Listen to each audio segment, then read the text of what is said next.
I'm not going to dwell too much on Bulbul because I do want people to go out and watch it, on Netflix and watch the film and consume it. There's enough about it out there, and you've said so much about it right now as well. But since you mentioned some of your other work, I'm very curious.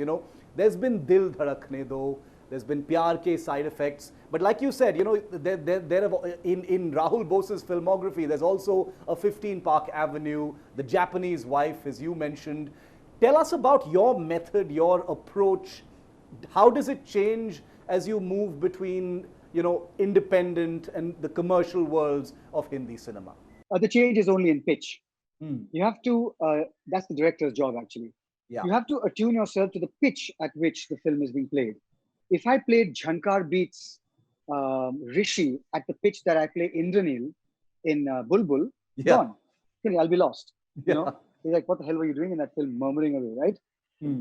So it's a question of understanding the pitch that everybody is at. So Pyar Ke Side Effects and Jhankar Beats are at a heightened pitch. Yeah. Shaurya is two notches lower. The Japanese Wife is completely realist. So you have to pitch it correctly. And the director, you rely a lot on the director saying, whoa, that's not this film. You got to pitch it down. And that's what workshop and rehearsals are about. The second thing is also appetite. I've always been a creature of appetite, which is after doing 3 comedies, even if the 4th one is stupendous and done by the Coen brothers, you're like, I don't want to do the 4th comedy. I want to do something hard. I want to do something visceral, stuff like that. Yeah. I think the one that sticks out of the entire filmography is Dil Dhadakne Do because I wasn't driving the film.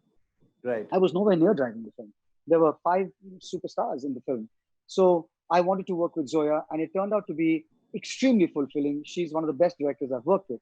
All of that notwithstanding, Dil Dhadakne Do was a choice I made because I really wanted to work with Zoya, and I knew that her films, the budgets of the films, demand big actors. So this was as good as it was going to get.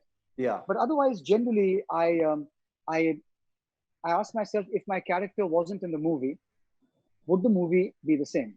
Would it have? And if it isn't, then it means that my character is playing a vital part in driving the movie. So the oscillation between art and commerce is in people's heads when I release the film. When I'm making it, as long as I pitch it right, my approach to the character, my approach to the piece, my building of the biography of the character, my understanding his world,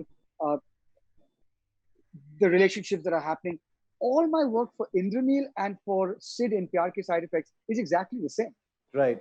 While we're, Rahul, while we're talking about your films, and I do have a couple more questions about your films, and then we'll talk about some other stuff. Mr. and Mrs. Iyer is timeless. I mean, it's a film you can watch over and over again. It's people take different things away from that film even now. Is that, Rahul, the film that most people talk to you about in conversations when they're talking about your films? Is that the film that pops up the most? Or is it Jhankar Beats? Or is it anything else? The most, I mean. Well, the most fame I have got from any film is Bulbul, precisely for the condition we discussed. But otherwise, prior to this, Jhankar Beats is a massive favorite with everybody who today is, I guess, 30, 35. Yeah. Because they were 15 or 18 when the film was made. And Mr. and Mrs. Iyer is a huge favorite for everybody who is maybe 35 to 50, because it appealed to an older demographic anyway. It wasn't a bubblegum film for 15, 16, 17-year-old kids. Having said that, I think that the curious thing is both films have really built on their initial warmth and goodwill exponentially because of the fact that it's on television, you can see it, etc., etc. So in that respect, it's great. The only downside is when you do bad work, then it haunts you forever. Very true. On Bulbul, Rahul, your first straight to digital film, as someone who has been an independent director, gives a great deal of importance to writing, how liberating has your experience been as far as this platform is concerned? This platform for creators. Look, in what way can it be liberating creatively? The fact that you can bash a man's skull in and not get it censored. The fact that you can show two people making love without getting it censored.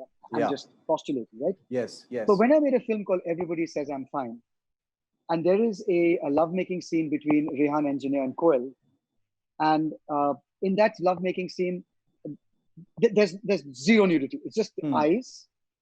The eyes are shown. Yes. She's astride him. The eyes are shown, and the hands are shown. No skin. And the censors asked me to cut that scene. And I said, 1 second, what do I cut? Which part do I cut? They said, no, it's too erotic. I said, but you tell me what to cut, I will cut it. So finally, there was nothing. So I think that violence, sexual, sex, these intense visceral emotions are best imagined. Yeah. So I personally have never felt constricted making Everybody Says I'm Fine or Interesting. Purna for the screen. The Iranian filmmakers from the 80s and 90s will tell you they were corralled with constrictions. Yeah. And yet what luminous cinema came out of that entire movement. So that's an extreme, but I can certainly say that if you require a scene of somebody's brains being bashed out, or a flash of a woman's breasts, then you're not really telling a great story, are you? True. Yeah. Yeah.